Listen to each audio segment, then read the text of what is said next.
Yo.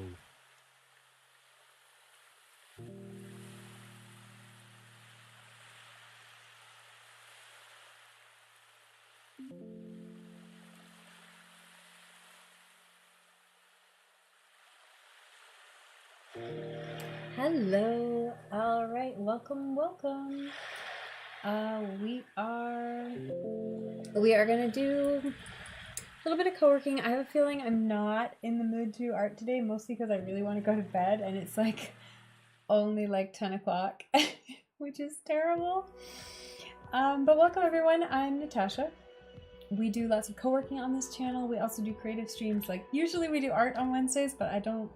Just art, you have to kind of be. You don't have to be in the mood for it, but it makes it a heck of a lot more enjoyable. And I just don't think I'm energized enough to do it today. But we also do fashion design, which I want to do tomorrow. So maybe I'll try to save my creative energy and try to do that tomorrow. So that's my plan. We'll put off art today and do it tomorrow. We'll do design. So stay tuned tomorrow and look out for that. But yeah, we do lots of co-working and other streams like that. So give a like, give a follow if you like those kind of streams. And we're gonna dive right in here. Let's set off the timer. I'm not really sure what I'm working on tonight. I have a bunch of little things to do. Like I might put some more pages in my day planner. I might do check some emails. I might just, I don't know, a whole bunch of things. I'm just gonna do random little things today, so we'll see. But let me know what you're working on and how it's going. And I'm going to start off the timer for 45 minutes here. There we go.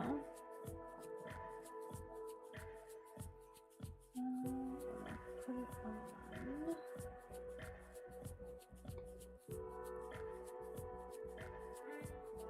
I've got this weird setup on this computer because the screen is so much smaller than my other computer, like just width-wise.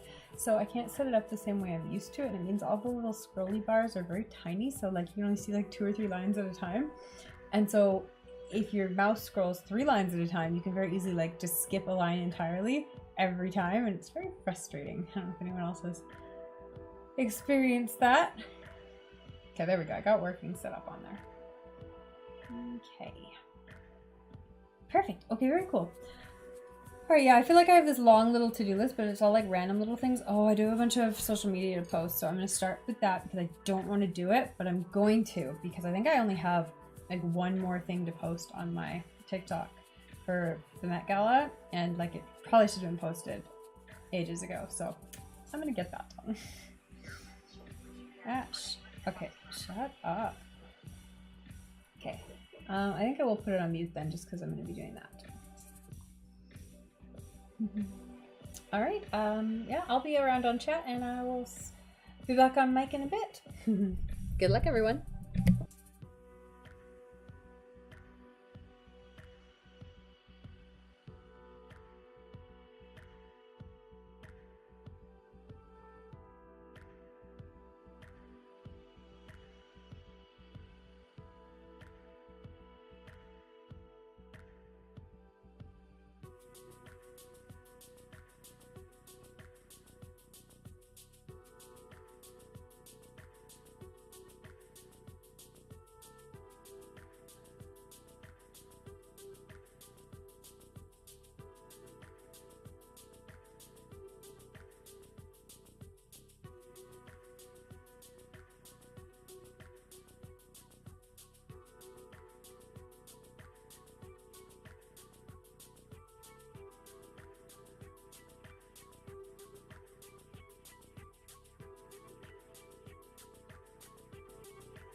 Yo.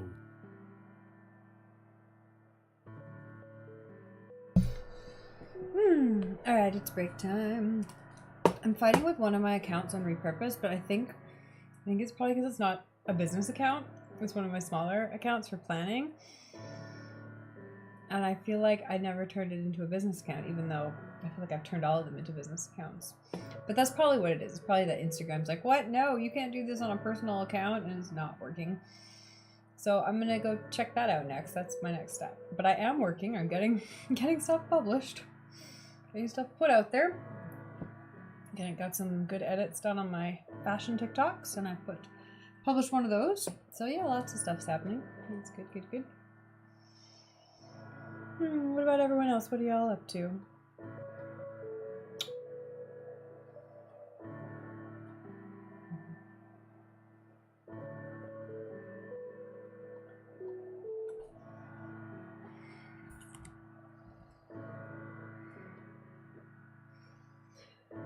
Oh, and I got some milk, so I have some cereal. So that's nice.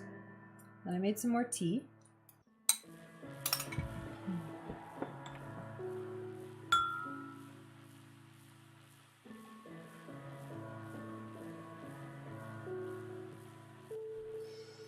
I don't want too much caffeine though, because I was pretty tired, which is why I'm not doing art today. So I want to go to bed at a pretty early. I've been going to bed randomly lately. It's been either like midnight or it's been like 4 a.m. Which is honestly not out of character for me. That's kind of the general range. But I was proud today. I got up early in the morning and then I made my way to the doctor. And my doctor's on vacation, and she didn't tell me that, so her receptionist told me that. And she tried to help me, and she showed me how to make an appointment with the hospital, which if I can do that in the meantime if I want to. But she's back, and we booked an appointment for the 12th, but hopefully she's back before then, and I'm going to message her on my phone and be like, hey, your receptionist let me know that you're out of town on holiday. I hope you're having a good time. Let me know when you're back. And hopefully she'll just get back to me, and then I can just get the prescription without having to have an appointment, because I don't think I need to go in and see her again. She just needs to write the prescription, and I understand why she hasn't now, because she's not physically here, or not at work anyways. But it's very frustrating.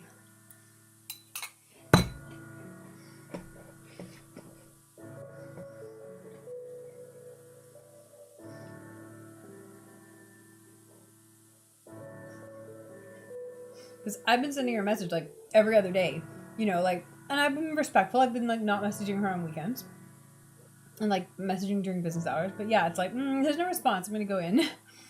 They're like, she's not here. I'm like, cool. When is she back? That was my adventure today.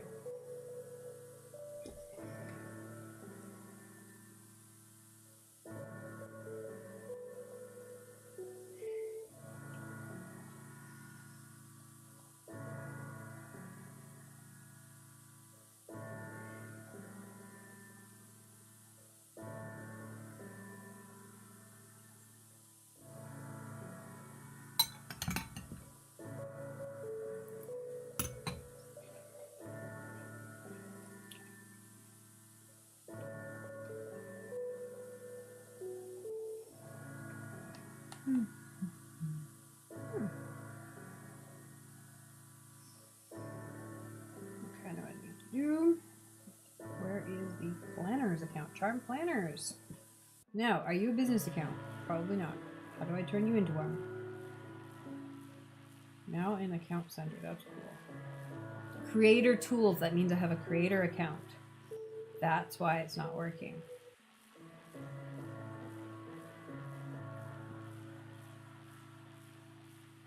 And it's kind of like, I feel like you do get better reach with a creator account, but also I get zero reach if I don't post anything, and I can post things better with a business account. So I better change it. Switch account type. Switch to business account.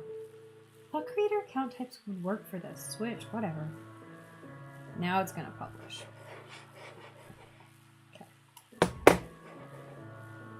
Alright, I'm on a business account now. Okay, so we'll give it a minute. Go to a different account and then go back to it. All right, let's try again. Let's reload content. Because I changed the caption trying to make it better, and I would much rather have it the original caption if I can. I can't, it's just weird.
Can I steal the caption directly from the TikTok, I wonder?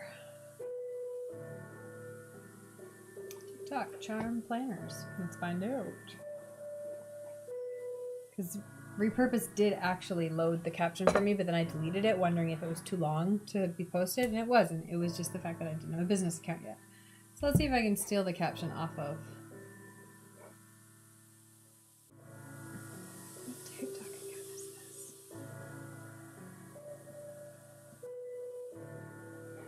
I can follow this account for sure. Okay. Oh, shush, that's very loud.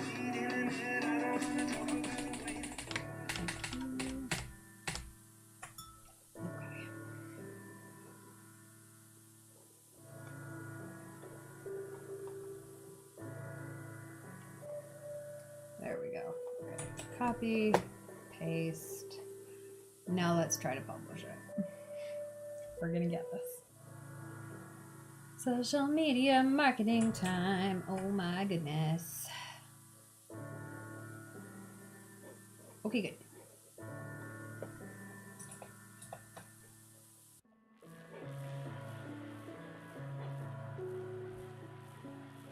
Publish now. Please work. Please work. What have I done? One, two. Oh, one more thing I want to publish today. Is this one I actually did a while ago, but just hadn't republished to Instagram yet. Okay.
Hey Pika Pika, how's it going? How are you today?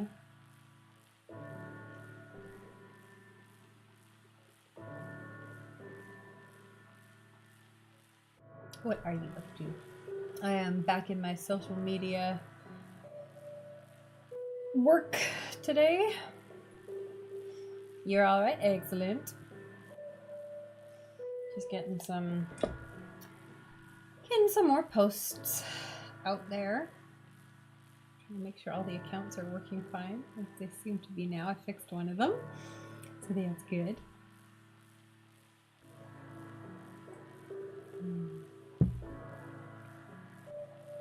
I'm gonna transition too, because I've got this tea, which is like green tea and like floral tea. And I've got this kind of like chamomile melatonin tea. So I'm gonna, and it's like a powder. So I'm gonna like start sprinkling some of that in here in the last hour of this stream. Yeah, remembering planning to start YouTube some streams back. Yeah, so restart YouTube, because I was doing YouTube pretty consistently for about 6 months. But yeah, basically that's, I've got to figure out what I want to do first, because I don't want to do the same type of videos I was doing before, because they were way too much work. But I have one video that I've recorded and like it's ready to go. It just needs to be video edited, but it's a lot of work video editing those videos with the capsule collection videos. So I do want to do that one, but that's the first one I need to do before I do any other ones. And so that's kind of putting me off, because I don't want to do it because I know how much work it's going to be. And it's like, I should probably just like give myself permission to not do that one so that I actually do something else. Yeah, I have the video, but editing's a pain, and it's like holding me back from wanting to even get started on it. So that's fun. But yeah, the bigger thing is that I've got to spend some time thinking about what kind of videos I actually want to put up there.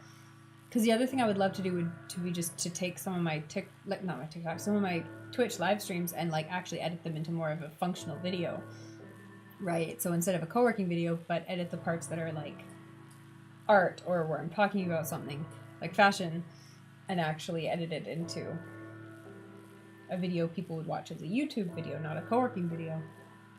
So I'm not sure. The time right now where I am is 11:13. What about you?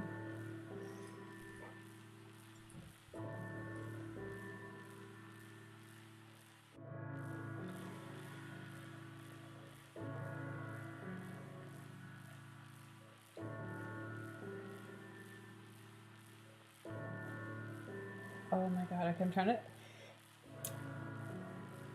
Sometimes... You know how every program has a different way of displaying your photo albums on your phone? And it's like, this one puts all of my albums in alphabetical order, even the ones that are in other folders. So I'm like, I have no idea what this folder is actually called, because it's what this album's called, because it's in a folder. I know what the folder is called, but like, I'm just gonna scroll through all of these and hope I recognize it when I see it. Yes, 11 p.m. because I am in Rome. I am in Rome now, which is wonderful. But yes, the timing is... There it is. That's the folder I wanted. Okay, so 1, 2, 3. It'll be this one.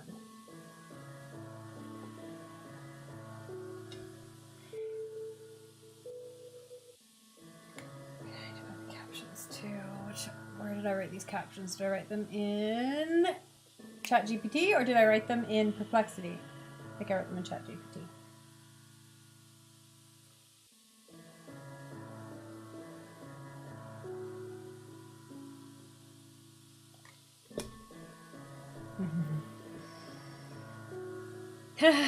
Well, I'm also, when I'm not streaming, I'm not necessarily this put together. Like, if I'm not streaming all day, I might just stay in my pajamas kind of thing. Or when the weather's nice, I might just like, you know, probably more like a swimsuit to go out in the sunshine.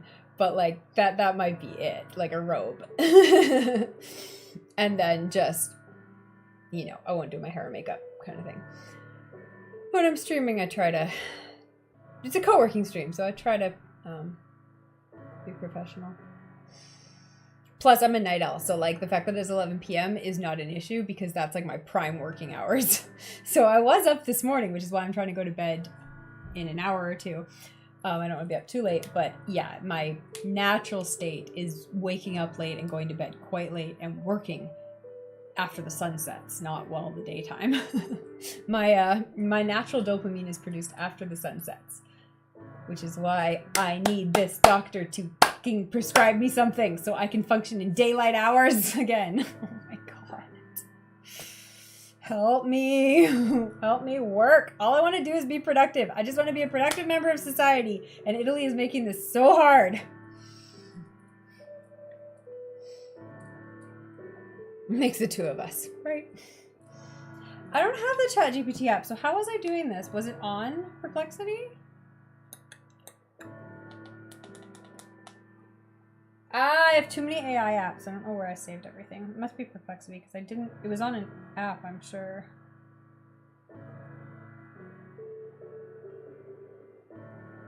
Yo. Let's try that and see if I can find it.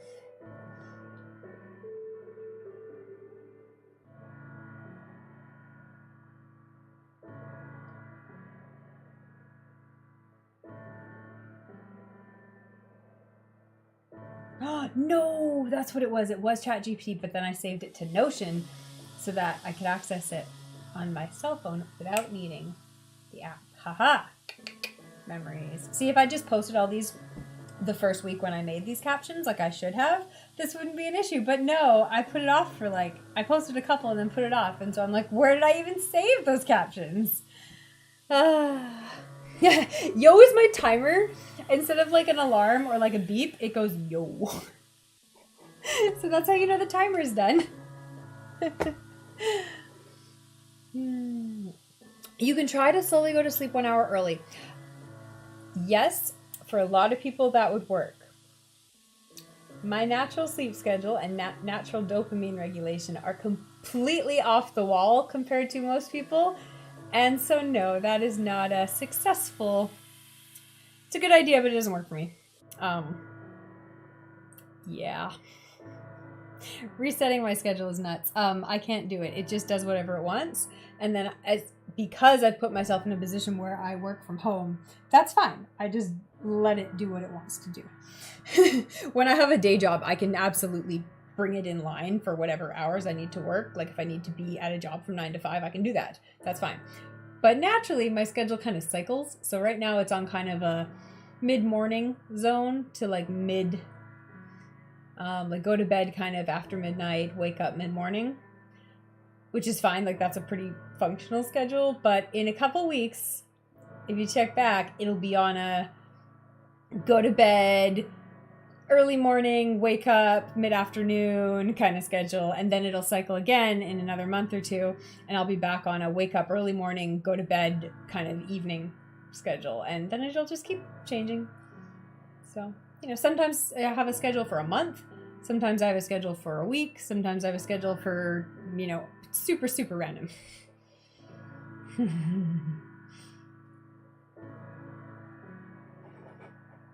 Let's reset this timer before I forget.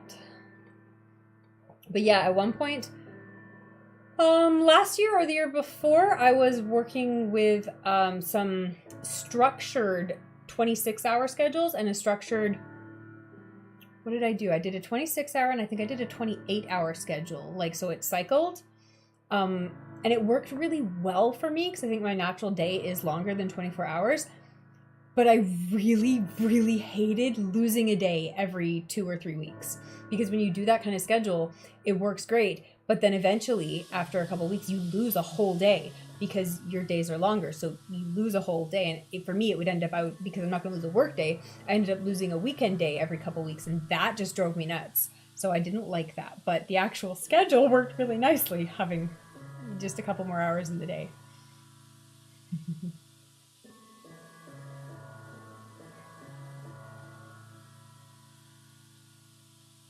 ChatGPT and Notion like an embedded link. I literally just copy pasted the text into Notion so that, because I'd already generated the captions I wanted, and then I put them into Notion so that I could edit them and access them on any device.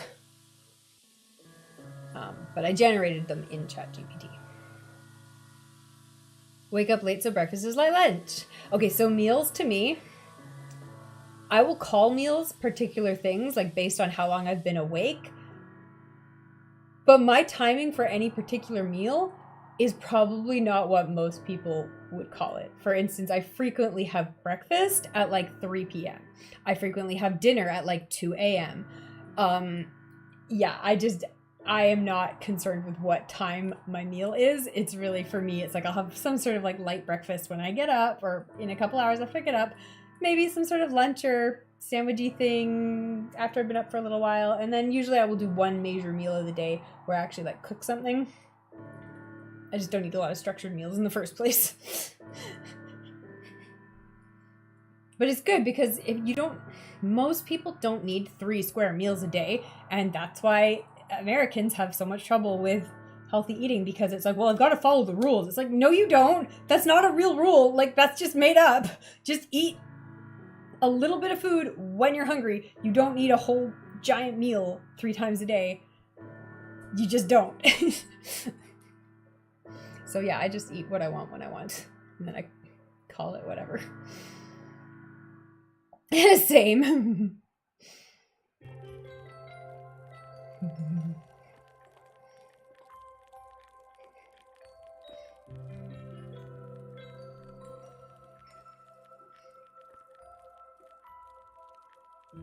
But yeah, I usually sleep 7, 8, or 9 hours a night. I usually set my alarm for 8 hours, and 7 if I have something that I need to, like, I try not to sleep less than 7 hours, although I frequently do that too, as evidenced by the other stream when I'm like, I have to get up in 5 or 6 hours to do an RPG. It's like, yeah, that frequently happens. But then I will go back to sleep. If I sleep for 7 hours, I usually won't go back to sleep after.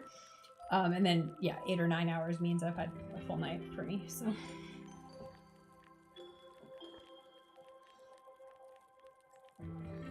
But yeah, 7 hours is absolutely enough for me most of the time. Like when I was working 9 to 5, I would usually go to bed at midnight and wake up at 7 a.m. or 7:30. So I know that works long term for me. But I prefer 8 hours.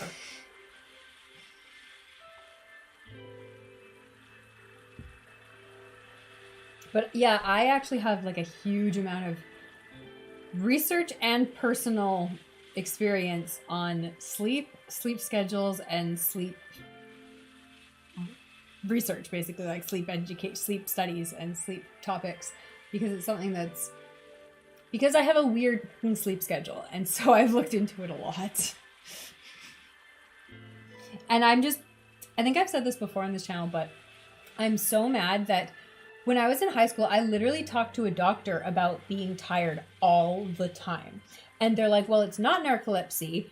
And the only other thing they could think of was, is it depression? And it wasn't depression. Like I'm a naturally very happy person pretty much all the time.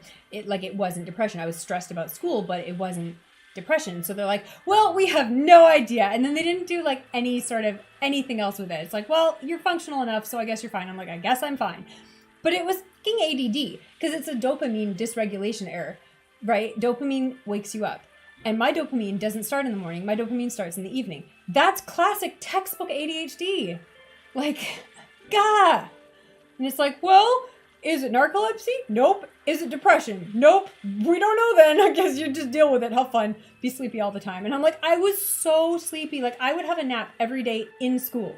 Like, I had a pillow in my locker in high school. Like, it just drives me nuts that we didn't have that. And I also understand that doctors didn't really know much about this. Like the whole research on dopamine is very new. That's pretty new. But it's just like, if I had known this, if my doctor had known to even think that was related, like, it's just, that would have been so helpful. It's like, no, you're just lazy. It's like, no one said that to me, but like, that's how you feel, right? Because you're like, why can't I wake up? And it's like, no, I'm not lazy. I work really, really hard when I want to do something. I just also want to sleep all day, because naturally I have no dopamine. So all I want to do is sleep and eat, because eating is an easy way to get a quick hit of dopamine that only lasts as long as you're eating, and then it's gone again. Then you need to eat something else. Oh. Right? All about sleep phases and everything. Yes.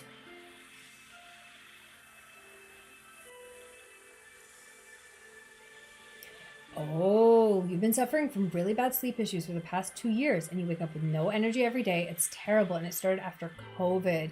That's a common thing that happened to people after COVID. Did you have like long COVID, or did you have like really bad COVID, or like was it the kind of COVID? Because when I got COVID, I was exhausted. I could not get out of bed for like, I don't know, 3-4 days. It was insane how exhausting that disease was.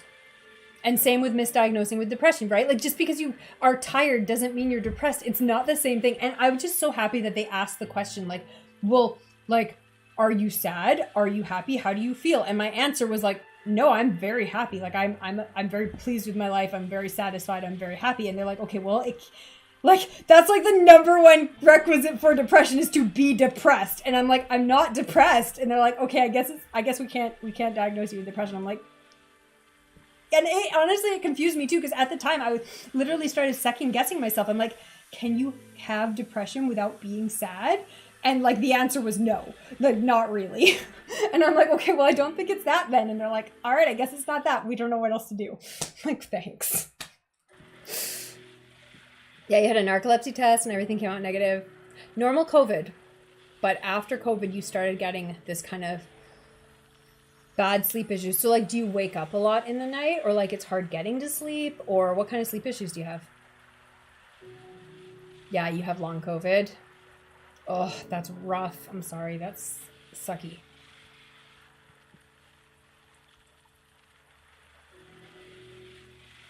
Basically, you wake up and feel like you never slept. Do you sleep through the night though? Like you sleep a full 8 hours, or you're like restless and like tossing and turning? Headache and no energy. Ugh. Have you looked at all the studies of people with long COVID? Because this is something I don't have, and so I haven't looked into it, but I know there's a lot of research already. Because when people started figuring this out, they started doing studies immediately on it. So a lot of them probably aren't published yet, but there's definitely a couple that have been published so far. You do a full 8 and you still like wake up feeling like nothing. Oh, that's garbage. Do you take like melatonin or anything else to help you sleep, or anything else to help you wake up? This is so interesting. Yeah, the doc said there's no medicine, just exercise and have a strict schedule and everything. I don't know if you've ever been diagnosed with ADHD or if you've ever looked into anything like that. But if you've had any sort of like diagnosis similar to narcolepsy or similar to ADHD, the prescriptions that are prescribed for those two conditions are both based on regulating dopamine, and dopamine is the chemical that will help you wake up in the morning. So I hesitate to say this in a public forum, but if you know any one of your friends who takes prescription medication for one of these diagnoses, it might be worthwhile seeing if one of them would give you a pill to see if that helps you. Because sometimes you just need to try an ADHD medication one morning and you're like, oh my God, this solved everything. And then you know to go to your doctor, and maybe don't mention that that's how you know, but mention that you really want to try medication for this thing. If it works for you. If it doesn't work, then you have to keep looking. But that is my advice, because for a lot of people, that's like a light bulb moment where it's like, oh my God, this fixes it. I guess dopamine is the problem. You tried narcolepsy meds and they didn't work. Oh, that's rough. Yeah, because narcolepsy meds are usually, there's also different types. So depending, I mean, maybe look into what type you tried and see what other types there are, because yeah, there's some types that work on dopamine and some types that don't. And so it might be worth looking into. But if those didn't work, that's really rough. Because again, this is all very new. This long COVID stuff is basically brand new to the medical establishment. And I think they're just kind of stumbling, trying to figure it out. Yeah. Exercise is like the worst freaking advice, because when you're exhausted, you don't want to exercise. So it's like, well, that's cool. Guess I'll just go like beat myself with the stick for a while, because fuck, what else? Yeah, there is no line of treatment. Ha ha ha, this is new to the medical field and we don't know what we're doing. Yep. Oh. Well, I hope it does start to get better for you. I know some people have said like with long COVID, it does start to abate over time. And then I know some people are like, nope, it's as bad as it was the day I got COVID. And it's like, that's awful. But exercise in general, I mean, I do recommend, I know it's like the worst advice, but I do recommend like having some form of exercise, even if that's just like taking a walk after dinner. Like if you can get yourself into a lifelong habit of taking a walk every day, you will live longer and be healthier your whole life. So I do highly recommend that. You don't need to like go to the gym or go for a run every day, or, you know, something like what we think of when we think of an exercise regime. Just go for a walk and maybe do like some push-ups or sit-ups when you're in bed in the morning before you go to bed at night. Like if you do push-ups or sit-ups on your bed, it's easier than doing them on the ground, but you're still doing the exercise. Like it's a slightly reduced exercise, but if you're not going to do them at all, it is better to do push-ups and sit-ups in your bed on your mattress, because you are at least doing them, right? Like you're still using the muscles, even if it's in lighter resistance.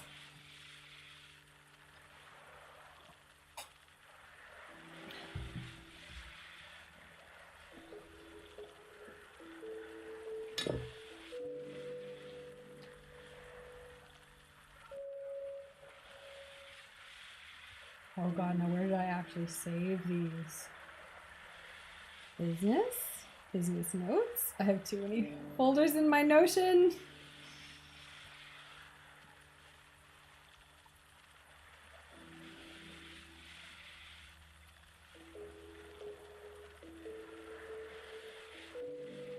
Shared business.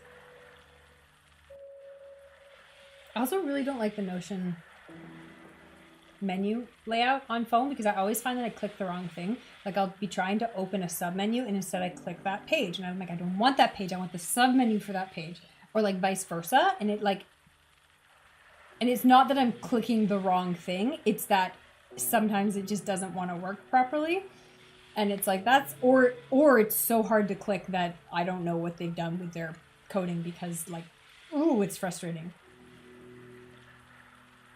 And then I know something's wrong with it, because sometimes it gets stuck and it just won't do it, period. And I'm like, I know I'm hitting the right place because nothing is happening. Marketing. Social media? Where did I put this?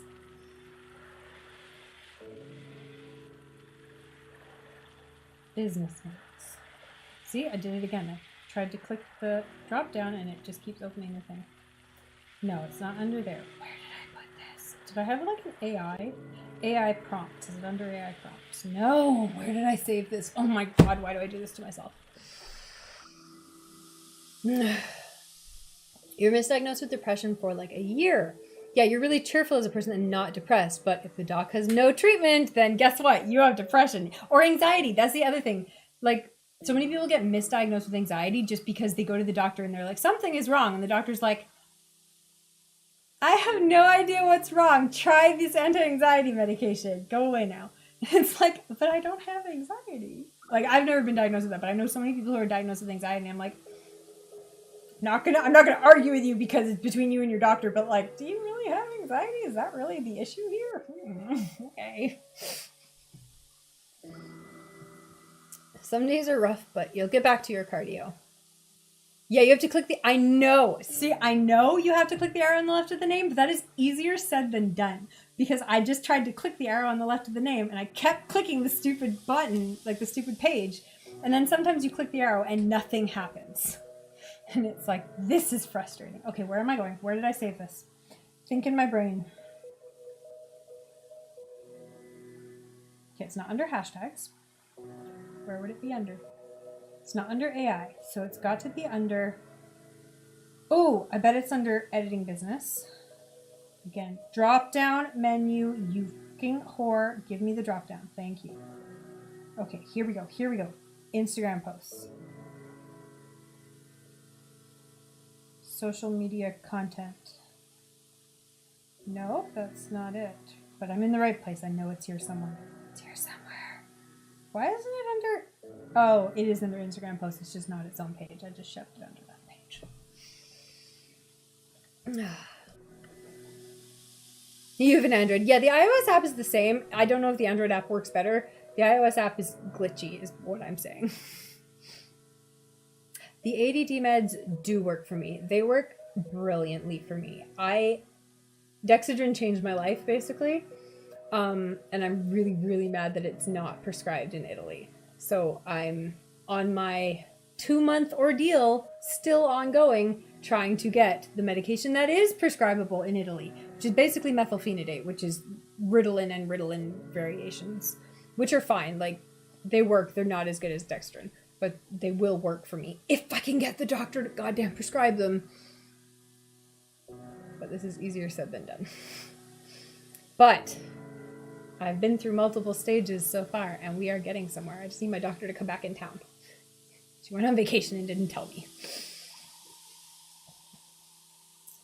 But yeah, Dexedrine, Concerta, Vyvanse, Ritalin, a bunch of European ones.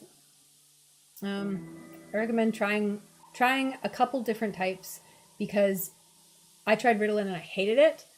But when I tried Dexedrine, I fucking loved it. And then I tried Concerta, which is a Ritalin variation, and it's fine. It works. Not as good as Dexedrine, but it works. Whereas I hated Ritalin. So like even just the same drug, but in a different format can make a big difference. Especially if you have some sort of dopamine dysregulation. Which is honestly basically what ADHD should be called. Dopamine dysregulation.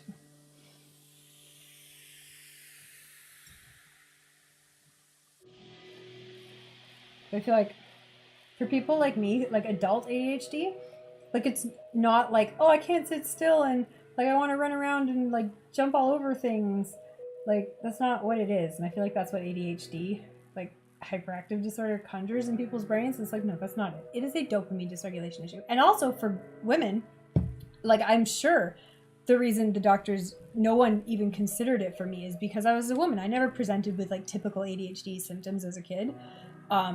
You know, I had all like I was messy and I was, you know, constantly doing stuff and always, you know, starting a project and not finishing it. But that's not the kind of thing they look at for a kid, right? Because all kids do that. And it's like, but the fact that I was tired all day, every day, I was a night owl since I was, you know, like since middle school, elementary school, honestly. Like all of these things are the factors that actually are dopamine issues. And they're the same issue.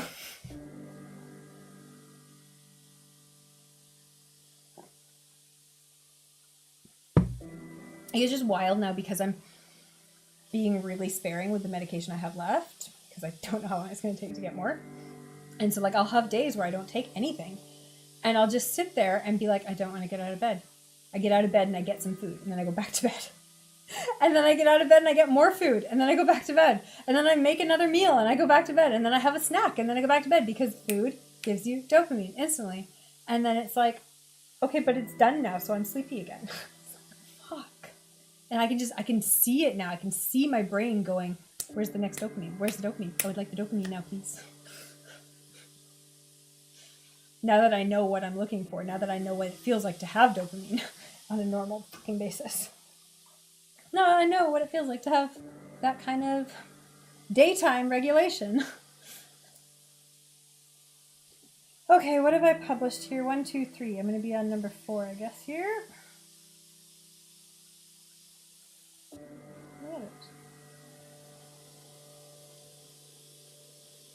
There we go. Oh.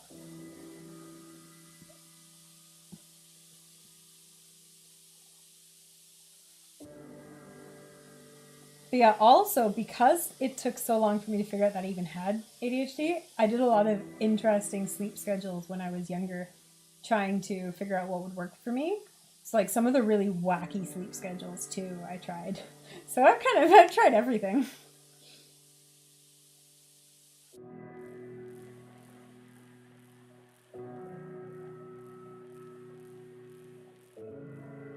A lot of them I had to give up because at that stage in my life I was driving, and anything that made me too sleep deprived to safely drive, I basically could only do for like a week or two before I'm like, this is unsafe, I have to stop. But that sucked. Right? You can sit for hours. You've been well and energetic all your life, and after COVID, it flipped a switch in your brain and sleep just doesn't work for you. God, that's frustrating. Yeah, I really try to be really open about it because I know for me, the only way I can do what I do, which is work from home and try to start a business, is because I know how to regulate this in myself now. And if I had never figured this out, I would still be having a happy, productive life, but I would be working for someone else, and I'd not be enjoying it as much. Like I would not feel in control of what I did with my life. I wouldn't feel in control of where I wanted to be, and I would feel very frustrated that whole thing where it's like, I'm gonna go to the gym and like, change my life and do this and do that, and then everyone like doesn't go to the gym, right? Like tomorrow I'm gonna do it. That was me every day, but with everything. And it's so frustrating because you feel like a failure all the time, or I did anyways. And the fact that I figured this out got me past that, and now I know what it feels like to just do the things you want to do in your life because you want to do them, and you decided to do them, so you do them. And so I just really try to be open about that because it made a huge difference for me figuring it out. And I hope other people can figure it out too. And especially like the co-working community is so full of like students and people trying to study and people who are like trying to get stuff done. And it's like, yeah, this is what helped me get stuff done.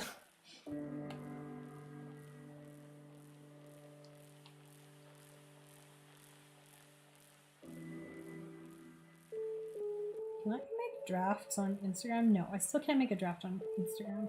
Not Instagram posts anyways, probably can't do this.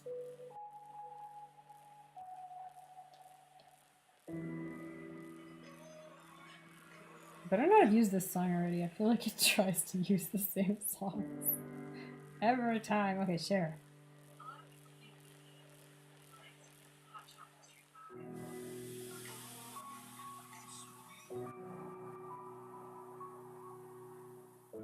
Okay, what have I published?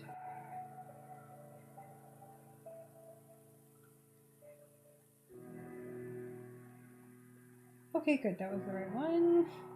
It's kind of unconcerned. It's tough to take that decision and there's a risk, but it really is worth taking. That's what I feel like, right? Everyone kind of...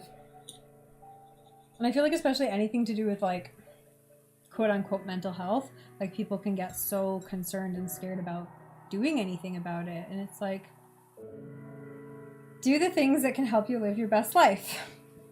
If that means going to a doctor, if that means actually looking at what might be solutions, right? And there's lots of solutions that aren't drugs or medication, but if you're really struggling, medication can be the solution. And it's like, I just think of it like, if someone had diabetes, you wouldn't tell them, oh, you don't need insulin for that, just because your body doesn't produce insulin, right? Like that's an insulin dysregulation issue, right? Like it's just another chemical your body produces. And it's like, you wouldn't tell them to like not take insulin, right? It's like, sure, you could manage that disease without taking insulin. You just have to be like insanely careful about what you eat, right? But people die. Obviously, lots of people died before we figured out artificial insulin. And it's like, why would you do that with any other chemical in your body either, right? Sure, you can do it without artificial chemicals, but we have the technology. Some people spend years working for someone else and regret it later. Like, it's okay if someone is satisfied with it, exactly. But if the person is doing it is not satisfied, then they will regret it and every day becomes suffering. Exactly. Right? Like if you love your job and you're happy and you're satisfied and you like, it's good work and you like your coworkers and you feel secure and you love it, good. That's amazing. If you don't, there's things you can do to help make a change.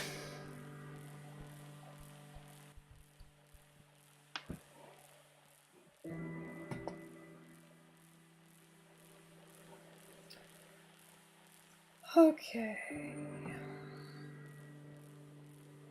And like that was the thing too, is that I liked my jobs. Like my day jobs I really liked. Like they were good. They were good jobs, good people. The work was good. Like it was fine, but it wasn't what I wanted to do for the rest of my life. And finding the way out of that would not have happened. Or it would not have happened so successfully otherwise. Yeah, if you love your job, you're living Monday to Friday. If not, you're just waiting for the weekends. Right? I'll be right back.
All right, more hot water.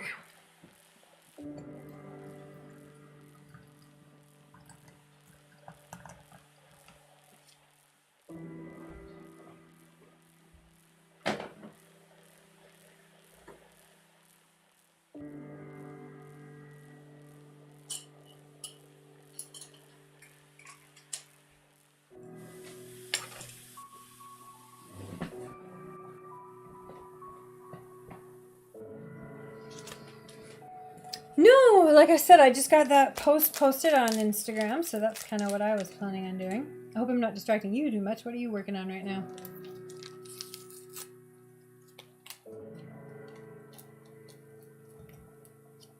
Oh, should I got a spoon? I will need a spoon to mix this up.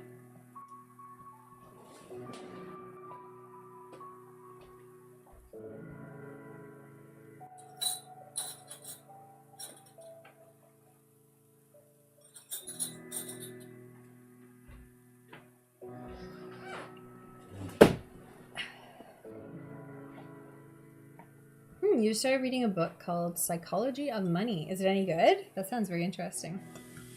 Money psychology is crazy because people have so many thoughts about money that they don't know they have. People have so many like ideas and concerns about what money is and what money means and how to get money and how to use money and how to spend money and how to save money. And money is a very fascinating psychological topic. You're only 7 pages in. Okay, fair enough. Let me know when you get further if you recommend it. If you're on the Discord, under the book club channel category page, feel free to post about it. Post a link or post a review or just post a like, hey, I'm halfway through and this is what I think. You feel like it'll be good. You've heard good things about it. Excellent.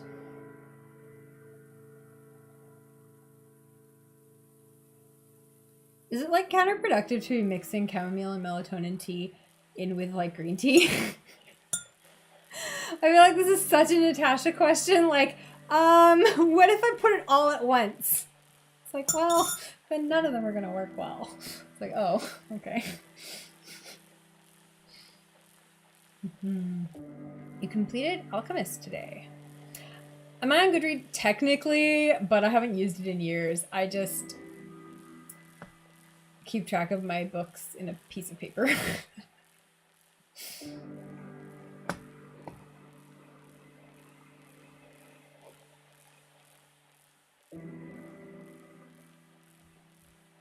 Okay, I should mark off some of these as done. What have I done today? I did that. I did that. I did that. Lots of Instagram marketing, TikTok. I went to the doctor. Big check. I have a bunch of things here I didn't do. Like art club. And planner. I'm on the notes page after Sunday from last week because I haven't written out this week yet. And so all of my stuff from this week so far is just on that one column, which is not great because I really need to write out this week. But this is why I don't normally do bullet journaling, because I get behind and I don't want to do it. But I also haven't bothered. One of my to-do list items is finalize my PDFs for the 2023 planner so that I can print them on Amazon. And I haven't done that yet, so maybe I should make that more of a priority. Then I can stop using a bullet journal. Which is fun, but I ain't got time for that.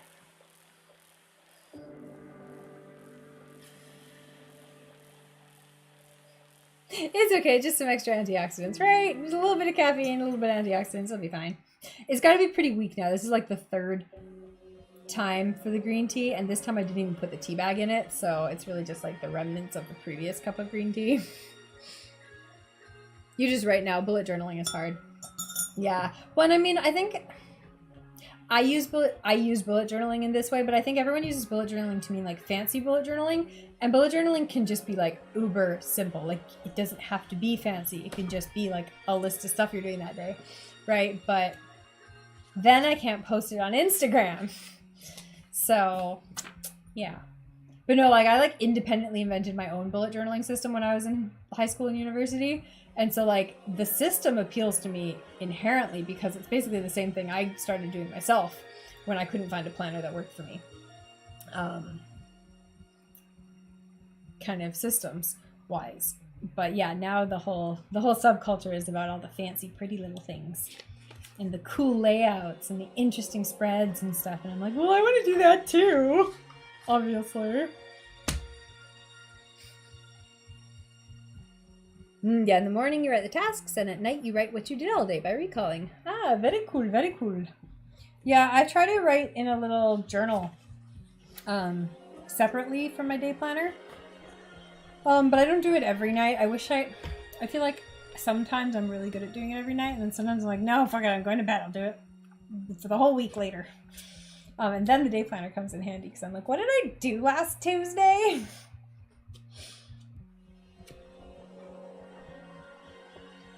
But I'm also really pleased because I've been journaling my whole life, but never consistently for more than a year. So I would go like a month or 6 months or even like maybe a year or two where I journaled every day. But frequently it would be more like a week or a month where I journaled every day, and then I would stop for 6 months. But with the journal I've got right now, it just has like a little box for every day. So it's if all I did that day was like, you know, I went to the grocery store and I did some work, like I can just write that down. I don't feel like I've wasted, you know, a whole journal entry, like a whole page.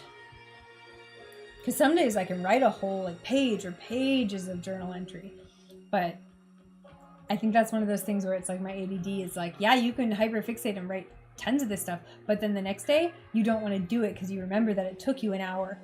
And you're like, oh, I don't want to take an hour, so I just don't do it, right? So I have to be very careful and like stop myself on those moments where I'm like, no, you don't need to write 3 pages. Just write a couple sentences and then be done with it so that you want to do it again tomorrow. Otherwise you will hate it and never want to do it again.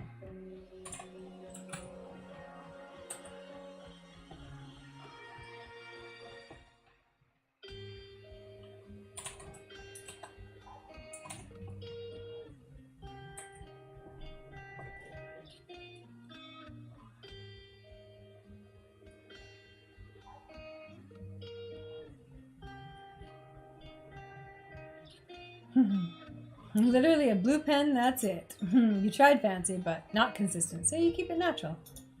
Some days it's lines and some days it's pages.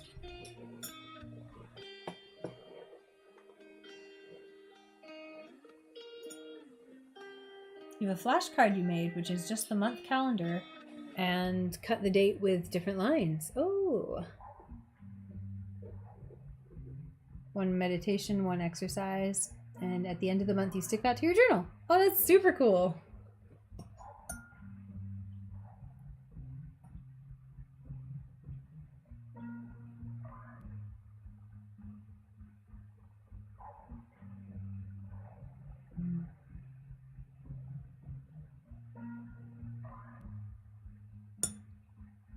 Yeah, so I always feel like I want to do cool stuff that like transfers around and things, but I never bothered to. I feel like I should at some point. I also really like the people who do like the cool cutouts, you know? So it's like they draw the month up in one corner and then they cut that page out for the next, you know, 4 weeks, or cut that corner out for the next 4 weeks so that you see it on every single page. And I'm like, that looks so cool. I want to do one of those.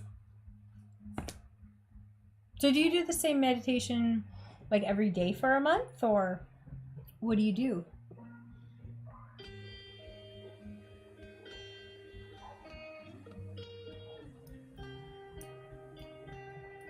That's the other thing, is that because I've been inconsistent with like morning dopamine, I don't want to meditate in the mornings consistently right now, like reliably. And I'm like, ugh, didn't do it today. But today I also very deliberately made the choice to use my dopamine to go to the doctor. And that was a correct choice. It's like I was saying before on this stream, earlier in the day, another day, that I have to be so careful to like prioritize what my biggest goal is right now, because it's like, well, statistically, I'm probably going to get one important thing done in the day, and that's it. And if I don't prioritize what I want that one important thing to be, I'm going to end up spending it on like meditation or like an Instagram post. And it's like, that's not my one important thing. That's a side thing. And it's like, meditation is great and it's super important. It's not more important than going to the doctor. So it's like, I've got to be so careful with like where my primary burst of energy goes in the day right now. Whereas when I have reliable dopamine, I can get like 50 things done in a day.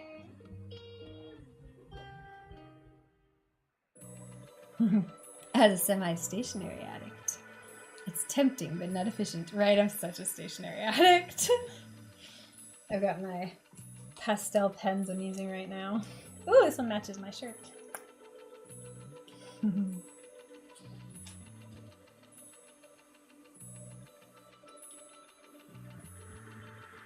Right, and that's why I print. That's why normally most years, except for this year, because I stupidly ran out of time to print the whole year before I left Canada, where I owned a printer. Normally I print out my planners from my planner files, which you can go find on my website. And 2023 is not up yet, but it will be. And you too could print out a planner. God, I need to do that. It's like June. It is halfway through the year. I should just post the one for next year, like the academic planner. Just meditation, you've seen. I also need to just post a goddamn undated planner. I can't believe I haven't posted an undated one yet. Like, that's like the most default, basic, passive income thing I could possibly do, is post an undated planner. And like, for some reason, my brain's like, no, keep posting the dated ones that only last for 6 months because you post them halfway through the year. God damn it. It's because the dated ones are the ones I use. So I'm like, well, those ones get done anyways. I don't use an undated planner, so I'm like, those files can sit there. They're probably done anyways because they require less work, but haven't finalized them. Need more dopamine. Just meditation you've seen when you try to make a limit, like at the same time or at the same thing, it doesn't work. So now you just meditate how you feel. So some like 5 minutes, some like 20 minutes, outside, in a park, wherever's the vibe. That's brilliant. I fully support that, because a lot of people make meditation way too much of like a structured, like, requirements kind of thing. And it's like, well, you're never going to do it if you insist on doing it for an hour in perfect silence when everything else in your life is still. It's like, how many people have that happen to them every day? Not very many. Just do it when you get the time, when you have a moment. If you have 5 minutes, take 5 minutes. If you have an hour, take an hour. But yeah, I'm fully in support of making it work for you, when it works, how it works. Because otherwise, yeah, everyone goes, well, I never do it because I never find the time. It's like, just find any amount of time. Right? Do some meditation every day, not a particular meditation. Yes, 100% agree.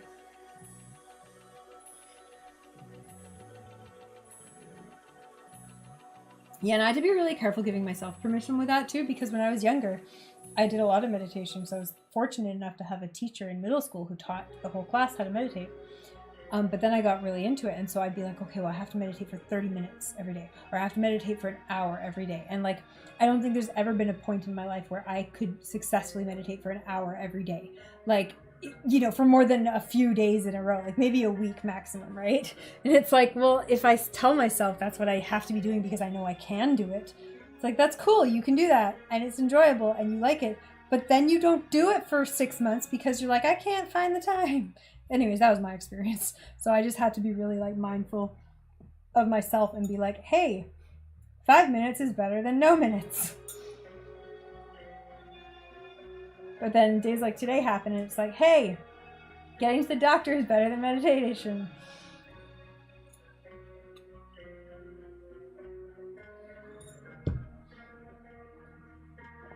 Consistency greater than more hours, right? Just like settle your brain every day.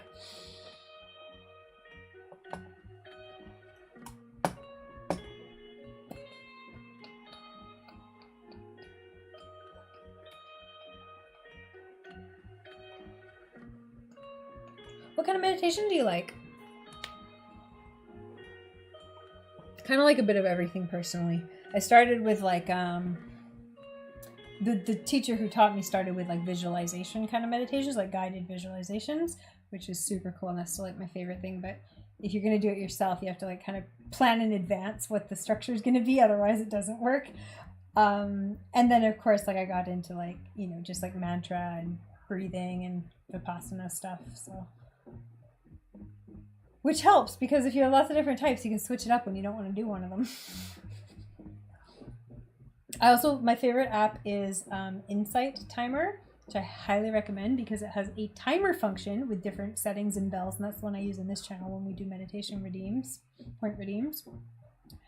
And it has like a million free guided meditation. It has some paid ones too, but I just use the free ones and they're great.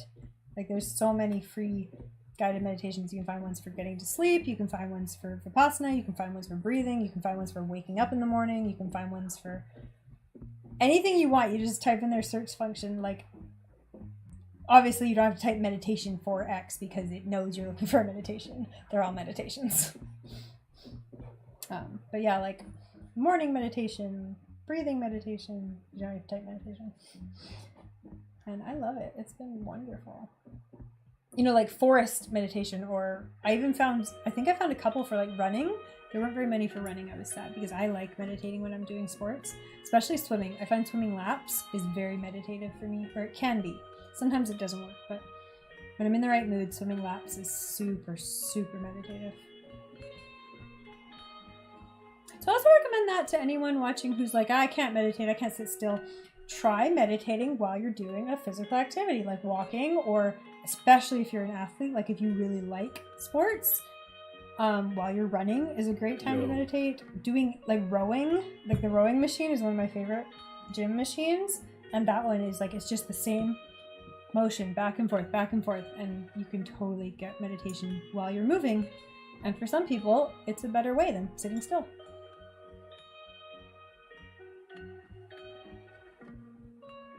Haven't tried visualization, but you just do no thought. Either direct yourself inward for getting external stimuli or outward, where you notice everything, like all the sounds and energy. Yeah, observation, kind of awareness meditation. Yeah, both very good, very good. Yeah, visualization, I think visualization is the best way to get new people into meditation because it's kind of fun, and it's not about like so much controlling your thoughts as directing them, because you're directing them to what you visualize, right? And you can do a visualization that's maybe visualization for 10 minutes and then breathing, you know, quiet brain for 10 minutes. And I think for especially younger people or people who are new to meditation, I think it's such a good way to get people into it, because you spend the first 10 minutes kind of, or however long, or the first whole session, kind of like not tricking them, but like showing them this cool thing your brain can do if you just like let it imagine stuff for a while. And then like once you know your brain can do all that, you can also just observe what it imagines when you're not trying to make it imagine anything, when you're not trying to make it think anything. Where does it go? What does it do? What does it not do? What can it not do? Yeah, you can make movies in your mind, so you need your brain to stop. No thought works for me. If you can make movies in your mind, I would highly recommend some good visualization meditations, because just like, not even like for your meditation practice, but just because you'll thoroughly enjoy it. Like, it's just a really, if you have a good, highly developed imagination, you will love visualization meditations, because it's kind of like, it's like a cross between imagination and lucid dreaming. If you've ever done that, because it's directed, you kind of like control what it, like you kind of know what it is that you're going to be doing. Or if it's someone else doing for you in person, you maybe don't know where they're going to take you, right? But it's cool. And then a lot of times with visualization meditation, you can do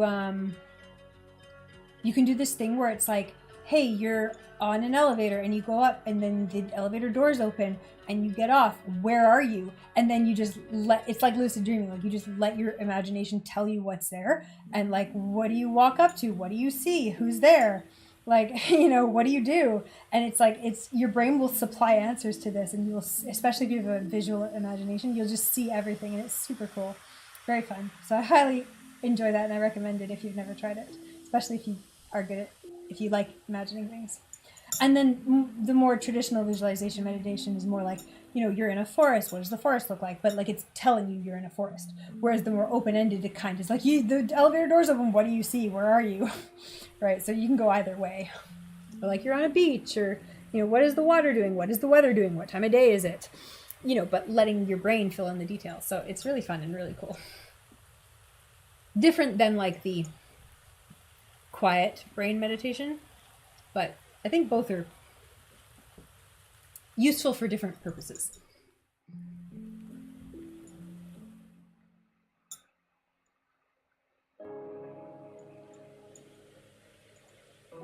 You don't use an app, but you use a playlist for the longest time. If you have a link to a good playlist, feel free to post it here or in the Discord or anywhere. You can post links on this chat. They'll let you post. You did try lucid dreaming, right? I've kind of settled into kind of a halfway place between like real, like full on lucid dreaming and like not at all, because I just write down my dreams, and then usually when I'm in my dreams, I just let them do whatever. But if something is happening that I don't like, then I will like step up and be like, no, let's do something else. But then half the time I wake up. So I'm kind of 50-50 on lucid dreaming, because yeah, I find it difficult to maintain without losing the dream entirely, but also worth it when it's like heading into like nightmare territory or something. I just don't, something boring. Sometimes you get those boring dreams and you're just like, why am I wasting my dream on this? And you realize it, and you're like, the worst is when you don't realize it, when you realize you spent an entire dream like doing work or something, or like studying for a test that doesn't exist, and you're like, are you fucking kidding me? I just spent all of that time doing something that didn't matter.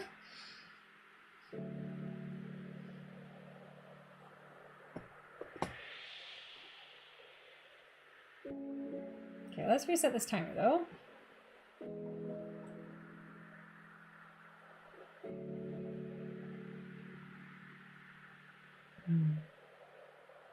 Oh, you have done some guided ones. There was this one where you imagine your life as a movie on a wall in front of you and how you feel, right? Cool things like that. Yeah, you used to write down your dreams. I write down every dream I can remember, whatever I can remember. But like last night, I had a really detailed one, but when I woke up, I could only remember, I don't even remember what I wrote down, but I wrote down like 2 sentences, and it was something like, I can't even remember, I'd have to look it up. But I'll write down things like, I was by a lake, or some of my family was there. Like, because I know my family was there, but I can't remember which members of it was anymore, because that's gone. But I remember in the dream knowing who was there. And so I'll just write down any details I can remember, because it really helps. And then you remember more the next time. Kind of like finding connection in real life. Yes, I had one of those moments where I'm like, haha, that was because I did X yesterday. What was it? It was something like grocery shopping or something. It was like picking something out. And it was because I'd done that yesterday. And I'm like, that's a pretty obvious connection. That's because I was doing that yesterday. Oh yeah, one time you had a horrible dream and you stopped writing dream journals for a week. I'm really lucky in that when I was really, really young, I would have horrible nightmares. But I think as soon as I started doing lucid dreaming stuff, I just in general don't get nightmares anymore. I do get dreams where I'm doing something I don't want to be doing, like studying for a test or writing a test or working, or just in a situation that I find uncomfortable or obnoxious, but not outright nightmarish, just generally frustrating or unfun kind of dreams. Because as soon as they start getting too nasty, my brain just goes, nope, we're not doing this anymore. And then I like switch it to another dream or like fly away, that kind of stuff. So I was very happy that lucid dreaming did fix that for me when I was like a kid too. And it has never stopped working, thank God. I know some people are like, yeah, lucid dreaming worked for a little while, but now I still get stuck in nightmares again. It's like, that sucks.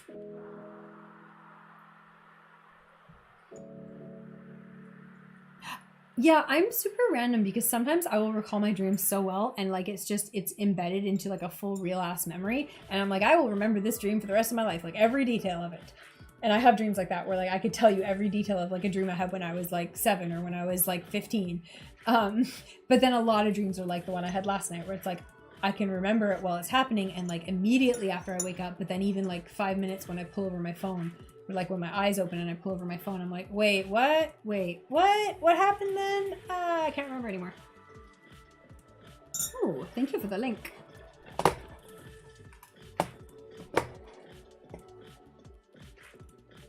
Yeah, the more you, think about them as soon as you wake up, like try consciously, and in that gentle way, because when you try to interrogate a dream too strongly, it flees away. But in that gentle way, like, yeah, I was doing X, and who was there? So-and-so was there, and then what did we do? And then what did we do? You know, if you just repeat it in your brain, because now you're forming a conscious memory of the dream, right? And so you can remember the conscious memory. You say it out loud, say it to someone, or just say it to yourself. Now it's a conscious memory of the memory.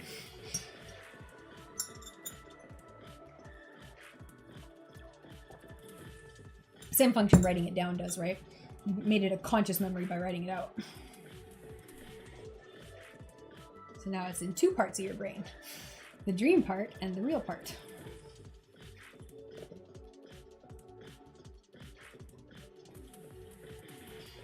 Oh, excellent. I'm going to give these a try.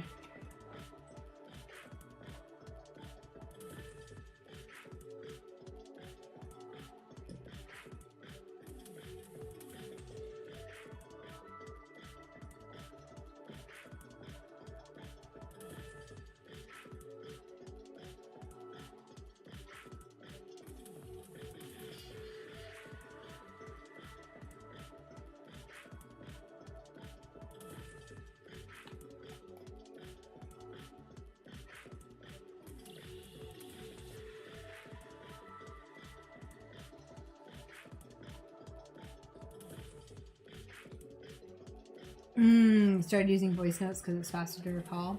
Just waking up and say, I haven't actually tried that, and I don't know why I haven't tried that, because I feel like I've heard that advice before, but I've never tried to do it, and that would be really smart for me, because what I'll do is I'll try to just write down like scribbled point form notes, right? And then actually like write or type out a full like, you know, sentence style description.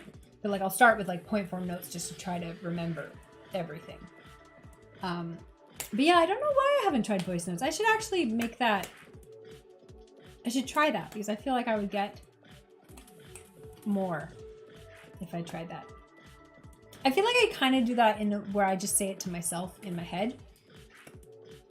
Because like I said, once I've said it to myself, either in my head or on paper, like it's a conscious memory now, so I can just remember it as if it was anything else I thought of.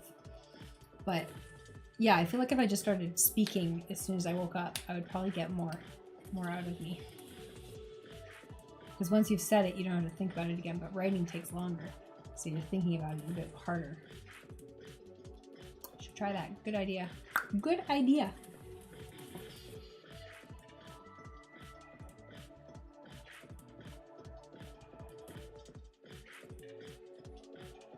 I love dreams too. I'm one of those people who will just go on and on about the dream they had last night.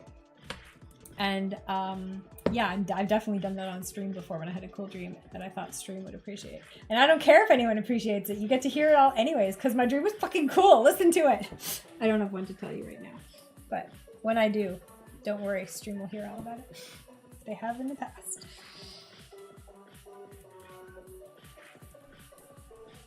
Yeah, did you know some people don't have an internal monologue in their mind? And some people can't visualize things, right? So it's really interesting how our brains work. What's the other thing that's really interesting related to that? Is that some people have like a different method of having abstract versus concrete thoughts, basically, based on whether they like based on whether thoughts are words in their brain or not. And like everyone has that to some degree, right? Because everyone has that moment where they're like, what's the word for, you know, when it, and you're thinking of an abstract concept. But some people, their whole brain is just abstract concepts and the words are like attached to them, but that's not how they think. And for me, I definitely I think somewhere in the middle. Like I have words and abstract concepts because I have a lot of that where it's like, wait, what's the word? What's the word? I know what I'm trying to say, but what is it? But yeah, some people are all one or all the other, and I think that's so interesting.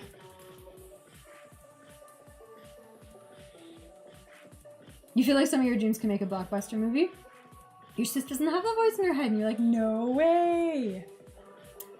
I absolutely use my dreams as inspiration for stories. Like all the time, I will have a dream where I'm like, oh, that was a whole story idea right there, or that was the first scene of a new story, and like I'll write it out. And I've actually gotten a ton of really good stories out of my dreams because some of them just are like fully complete, like A to B, like, oh, this needs a little bit of tweaking because this part had dream logic going on and doesn't actually make sense, or you know, this part was just kind of like I glossed over, you know, my brain. You know how your dream can like tell you something that's absolutely true in the dream, but not for any real reason, and you're like, okay, in the actual story, this needs to have a reason that it's true. Like that character's, you know, so cool or so evil or so whatever, and it's like, okay, but in the real story, that has to be for a reason. I can't just know that it's true. Whereas in a dream, you can just know that it's true. You can just have an emotion for no reason, and it's so strong.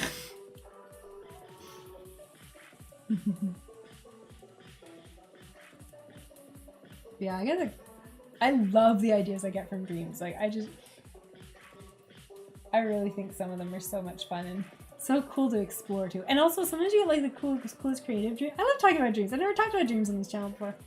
I mean, I've talked about my dreams, but I've never talked about the concept of dreaming. So this is a cool conversation today. I like it. Forgot where I was going with that. Oh, sometimes you get like the most creative ideas that you would never think of yourself. But then once you've had that idea, you're like, oh yeah, I could definitely work with this. I could definitely make a story out of this. I could definitely like make these characters, you know, into something, right? Or you have two characters that you already are working with, and then they do something in your dream that you're like, I never would have thought to make them do that. That's great. That's a whole new scene now. Let's go.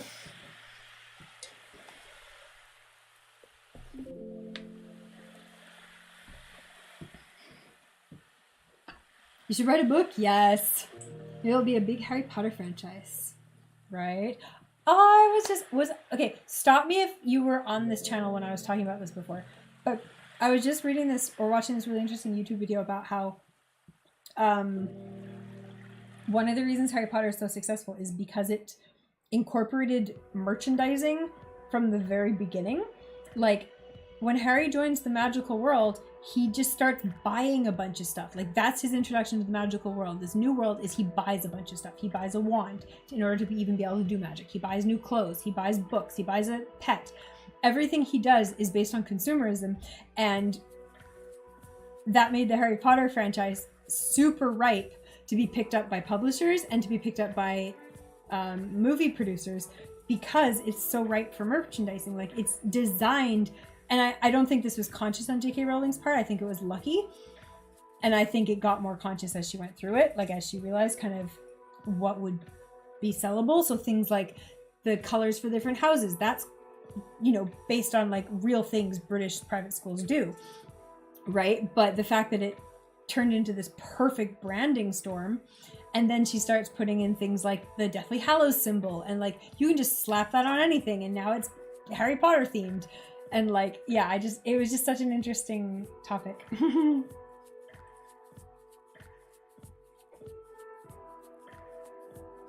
Haven't thought of it like that. Yeah, right. Big brain moment. Wands, right? Yeah, like literally, what's Harry's big like sadness and like mistreatment is that the Dursleys buy everything for Dudley and they don't buy anything for Harry. And it's not like he's being actively abused. He's just being left out of all the cool stuff that gets bought for Dudley. And it's like, so the big abuse here was that, I mean, obviously then eventually he's in a closet, so that's a problem too. But like, for most of his life, his big abuse was just that he didn't get stuff bought for him. And then he moves to his magical Cinderella moment, and he gets to buy everything. And it's like, oh, this is a really interesting, like psychological moment. Because yeah, it's a Cinderella story. Poor kid goes to being rich kid, gets everything he ever wanted, and plus magic, right? Classic story. But yeah, how does he get everything he ever wanted? He buys it. Guess what, kids? You can buy it too. And also, like, even food. Like, there's all this, like, branded food in the Harry Potter universe. Like, the beans and, you know, the butterbeer and all this stuff. It's like, we can sell that. Sell all of it. So, if you want to write a book that has, like, insane marketing, make sure you include stuff that your protagonist buys. Make sure you include easy symbols that you can slap on anything. Make sure you include easy color schemes that people can identify with. It's just like a masterclass in how to market a media property.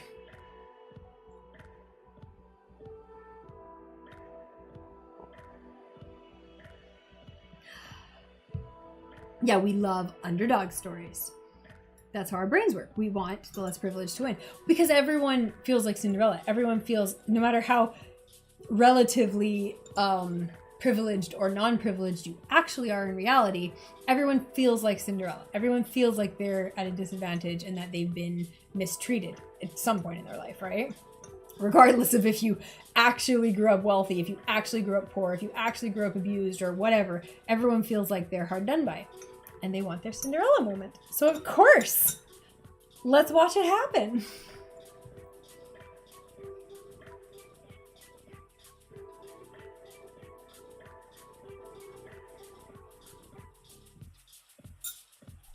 Thank you. I'll keep this in mind, right? Oh, it's very interesting stuff.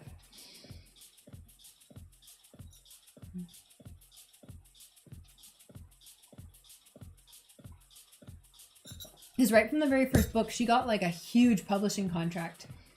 Like I think she got a normal publishing contract in the UK, but by the time the book was being sold for rights in America, she got like a insane bidding war on it, like for the first book.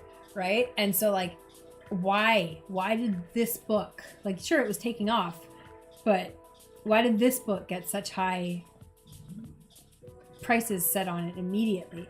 It's like, well, these companies know what they're looking for. They're looking for potential for not just book sales, but everything else.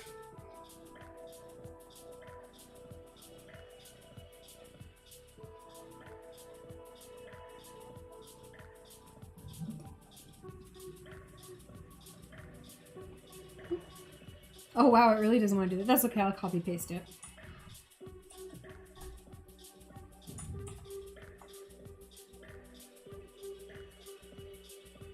Is the period on the end part of it or not?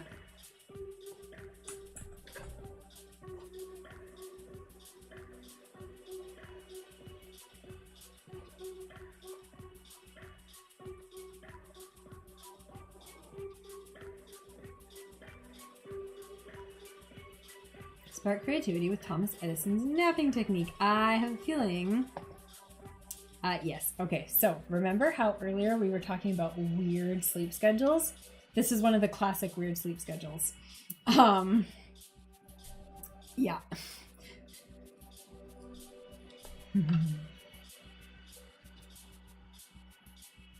Although, you have to take all these stories with a grain of salt, because most of these famous people who are quoted for like, slept this weird way, only slept this many hours.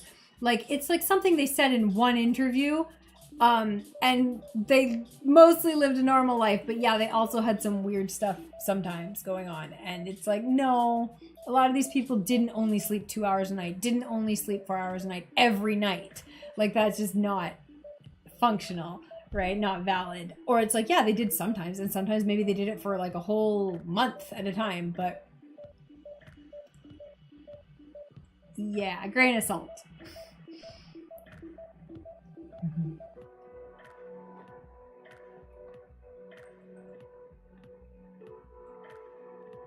Yeah, the thing where you fall asleep, but you have something that wakes you up right when you're on that cusp.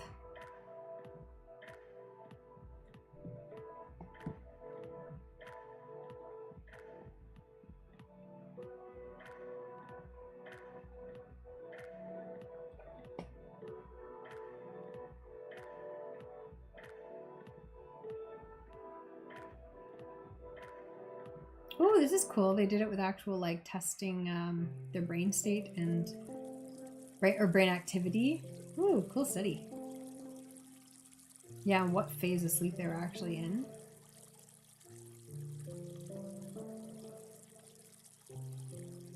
Those who had hit N1 were 3 times more likely to crack it. And 6 times more likely as people who went all the way to N2. Huh.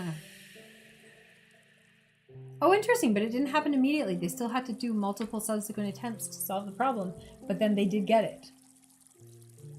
Yeah, the benzene ring one, that's classic, right? Such a good story.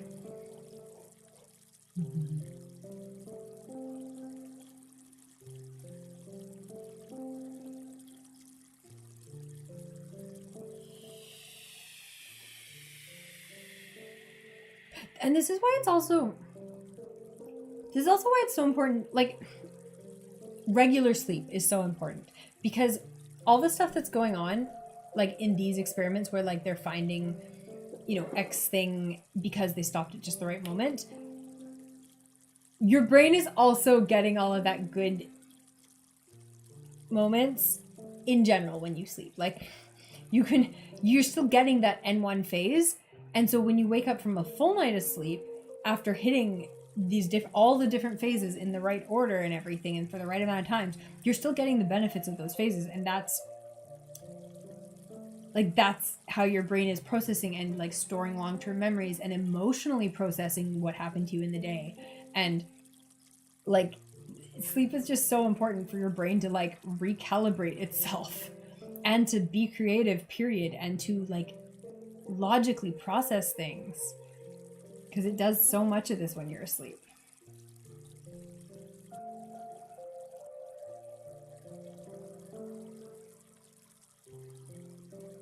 That's interesting. Out of the 63 subjects who dropped the glass, a bunch of them did so after they'd already passed through that phase. So like, you can pass all the way through that creative phase while still being like physically not asleep enough, not relaxed enough to drop the things. So that probably just varies between people, right? Like, some people naturally physically relax immediately, and some people wait until they get to a deeper stage before they physically relax. That's funny, it's been understudied.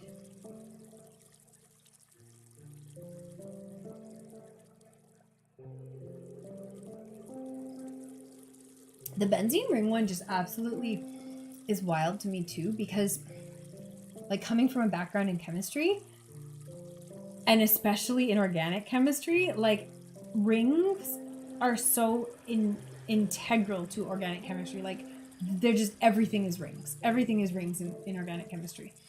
And in a lot of regular chemistry too, but especially organic chemistry. And it's just like, it's just wild to think that there was a phase where we didn't know that. Like, where that wasn't the obvious answer. And it's just like, it's so interesting to think of how much in life is like that, where it's like, this seems obvious now that we know it, but we didn't know this for a long time, and the person who thought of this had to think creatively to get there. And it's like, but obviously rings are important. Like, of course it becomes a ring. Like, everything's a ring. And it's like, oh, someone had to think creatively to figure that out.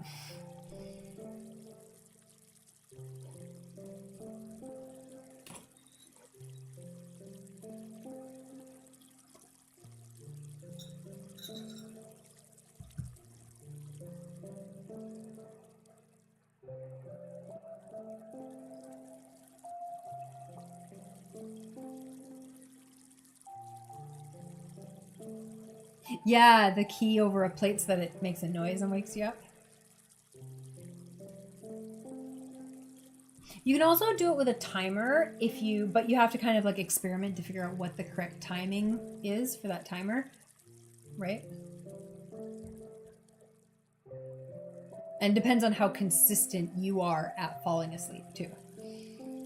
Because some people like have the exact same like phase sleep timing, and then some people are more random.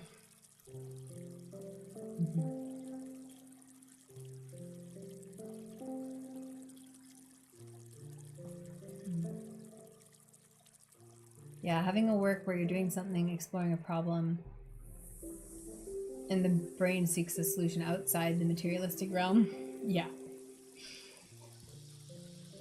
But yeah, it's definitely something I've tried to use in the past, without much success personally. To be fair, I've only really done it for things like riddles, where I'm like, I can't figure out what this riddle is. And I've tried to do the whole, like, think about it before you go to sleep, and, you know, write down what you dreamed about after, but I haven't had much success with it. I haven't tried where I deliberately tried to wake myself up before I fell asleep. To be fair, I've just tried the idea where you go have a nap or have a full night's sleep, and then in the morning or after your nap ends, you try to figure it out. But maybe the next time I do it, I should try to wake myself up before I fully fall asleep.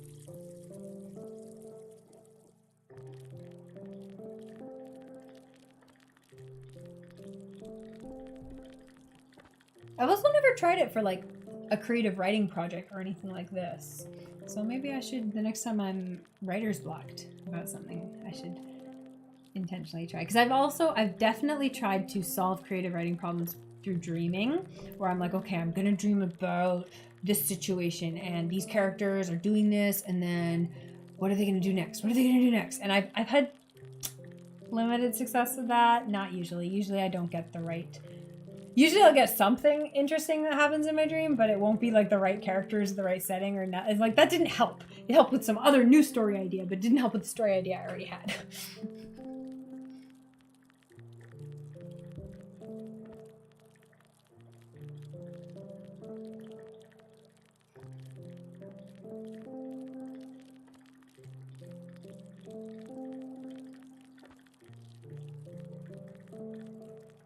Yeah, I like that they also mentioned that these results don't necessarily indicate that phase of sleep is why they're able to solve the problem. It could be that the fact that they were that they had a bit of that phase of sleep helped them rest, or it could be the fact that the ones who woke up in the second phase of sleep were disturbed from a deep phase of sleep, which has problems. Like, that actively causes problems in your brain when you're disturbed in a deep phase of sleep, because it fucks up your brain and your chemistry and your electrical activity, and like the detriments from that could be overriding, you know, the rest that people got from the first phase. And so there's lots of different ways this could work, which is very interesting.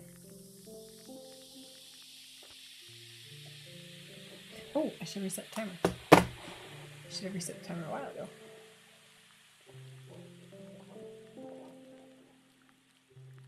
Maybe not that long ago.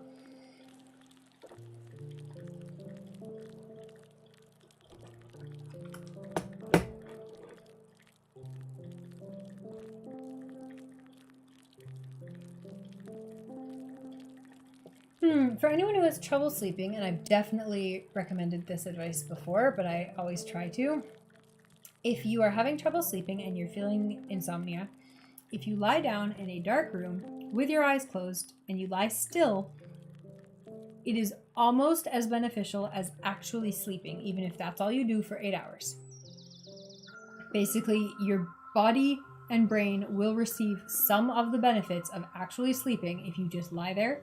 You have to be still, it has to be a dark room, and you have to have your eyes closed. If you're tossing and turning, or your eyes are open, or you keep like getting up, it doesn't work. But yeah, so just meditate, and even if that's all you do all night, first of all, you're actually going to sleep more than you think you do, because people who are insomniac generally sleep a lot more than they actually think they slept. And B, even if you don't sleep at all, you will actually get a lot of the benefits.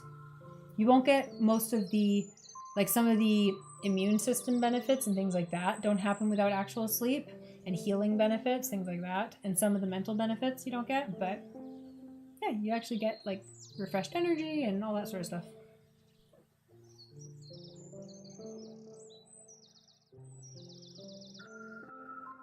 So never be too mad if you can't sleep, as long as you can lay there quietly and gently and just relax.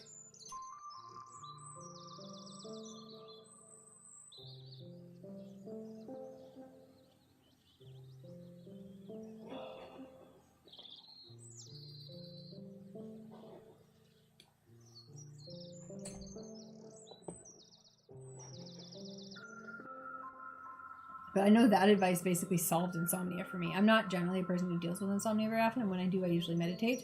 But once I learned that, it just took all the stress away from insomnia for me. And so now if it ever happens, which isn't very frequently, and it's usually due to having too much caffeine, I just don't worry about it. And then I find out the time I go to sleep once I stop worrying about it. Whereas I think a lot of people get so worried about the fact that they can't sleep and like, oh God, what's tomorrow going to be like? It's like, don't worry about it. Just pretend to sleep and it'll actually do a lot of the job. Don't get stressed.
I got some more hot water for my tea.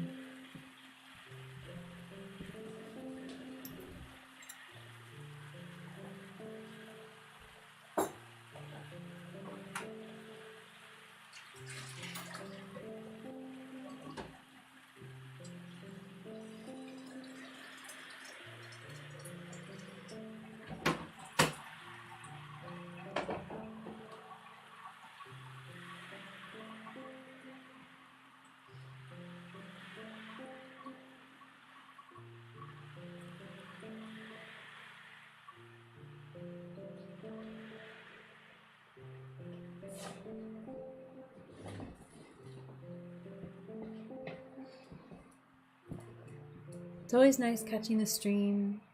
Feel like you're curious and explore and venture into various fields. Yes. When common interests. It's been fun talking to you. Yes, I agree. Oh, I'm happy you got the stream, and I hope you do catch more streams. Right? Oh my god, yes, 100%. No, I'm so happy you're here. It's always so interesting talking to you, and I love interesting discussions and anyone who's willing to just talk about cool stuff. So I like that you're here.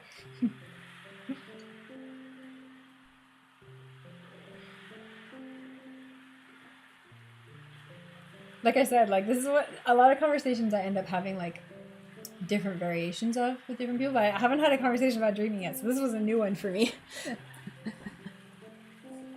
I love dreams, and I love the nature of dreams and all of that. And how our brains work. And yeah, multi-passionate, definitely. I will talk about so many different things. And anyone who brings up cool ideas and cool concepts is welcome and appreciated in my books.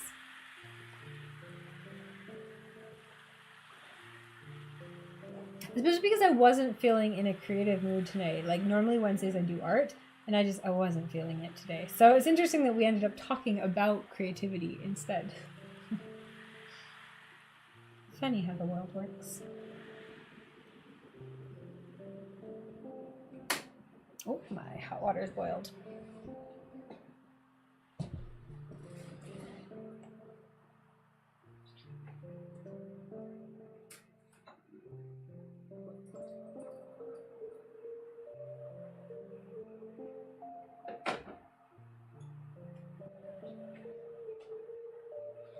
I gotta figure out what my goals for tomorrow are, because now that I know my doctor is out of town, that's like all on the back burner for like another week. So instead I should focus on getting my residence and my ID card. And there's a step I have to do that is just filling out a form and emailing it. And I hate filling out forms in other languages. Obviously that's difficult and annoying.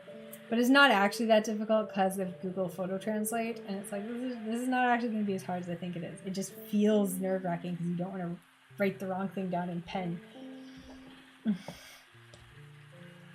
But I should do that tomorrow. That's been like number 1 or number 2 on my priority list for about 2 or 3 weeks now. So it's like maybe tomorrow, because I have to put the medication stuff on the back burner because that's been number 1 on my list, and I've been pretty good about dealing with it every day. I just can't believe it's taken a month of dealing with it every day. But I mean, that's kind of one of the problems, right? When you have one focus that should be done in 1 day, but then it takes 30 days plus, like it's still not solved. It's like, well, that kind of like distracts you from all the other stuff you're supposed to be doing. And like I said, if I spend my energy on one thing, sometimes I don't have enough for the other things. And all my dopamine. Because not even energy. It's not like I'm tired. I mean, I'm tired, but I'm sleepy, but not tired, right? Like anyone who's looked thoroughly into their dopamine issues might find that, yeah, there's a big difference between being sleepy and being tired. And I'm frequently sleepy, but not tired. And it's like, this is dumb as hell. Like I could run a mile right now, or I could go to sleep. Cool. But I have no reason to run a mile, so I'm going to go to sleep. No dopamine to do that other thing. Blech, no. But I have the energy. I could do it.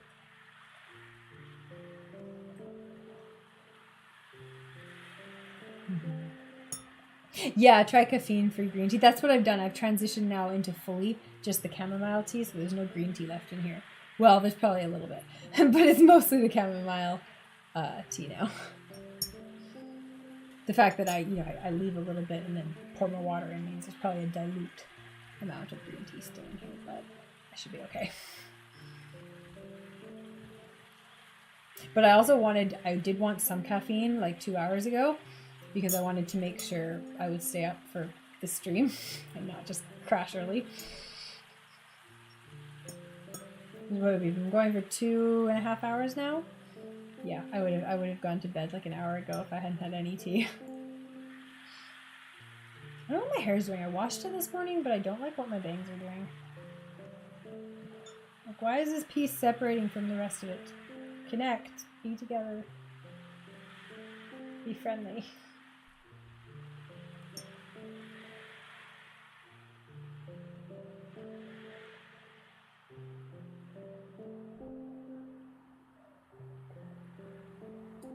Ooh!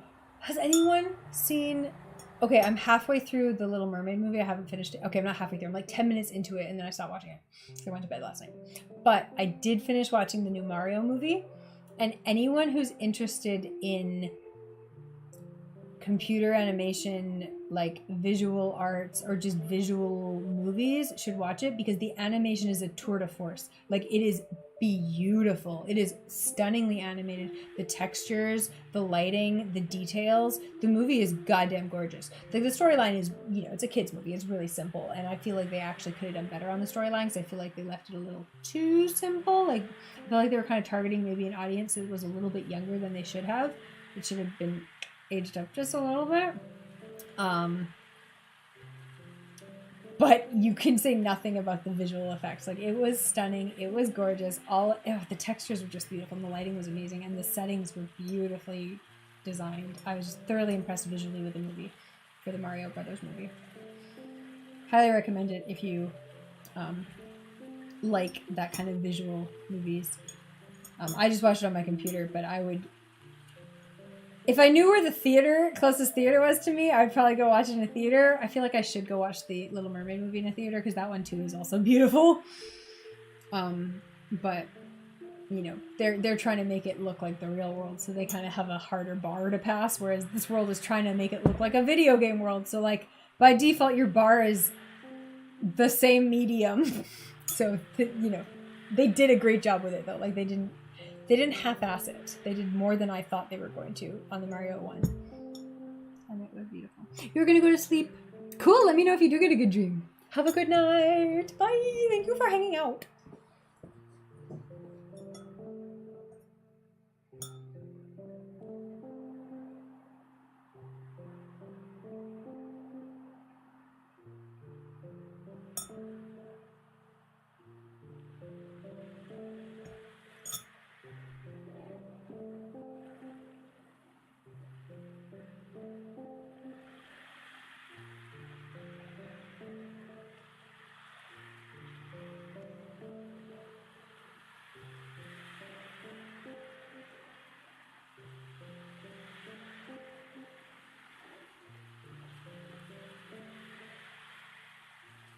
Alright, I'm going to put the mic on mute for the next 30 minutes, and then I'll be back for the end of the stream.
Yo.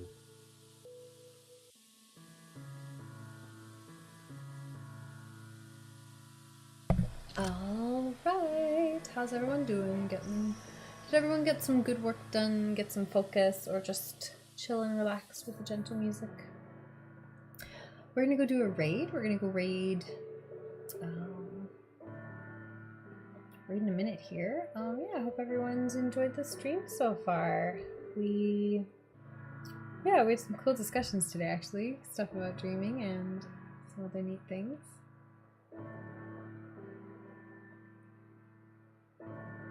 Oh, we've got someone who's doing some sewing. Okay, yeah, let's go check out this person, I think.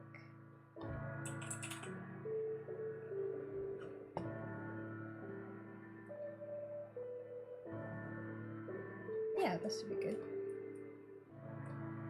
Definitely, let's do that. Okay, Abra Katrina. We're gonna go do a raid. That should be cool. Let's go give it a go. Raid.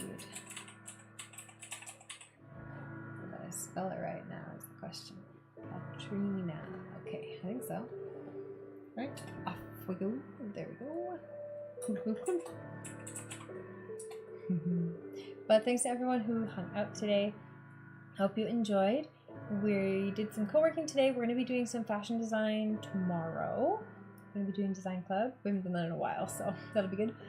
Yeah, we'll be doing more streams, more co-working the rest of this week. This week's a little bit chill for me. I'm not sure how many streams we'll be doing, but like I said, I have lots of little stuff to do this week. So I'll try to get through some of it. Maybe actually finish some of my planner would be nice. So never even colored in the May pages yet. I just drew them out. Sketched out a lot of mermaid tails and didn't color them in yet. So that's like the fun part, the easy part too. So I'll try to get that done. But thanks for the new followers. I hope everyone's enjoying. And yeah, if you like co-working streams, give a follow because we're trying to do lots of them every week. Bye everyone.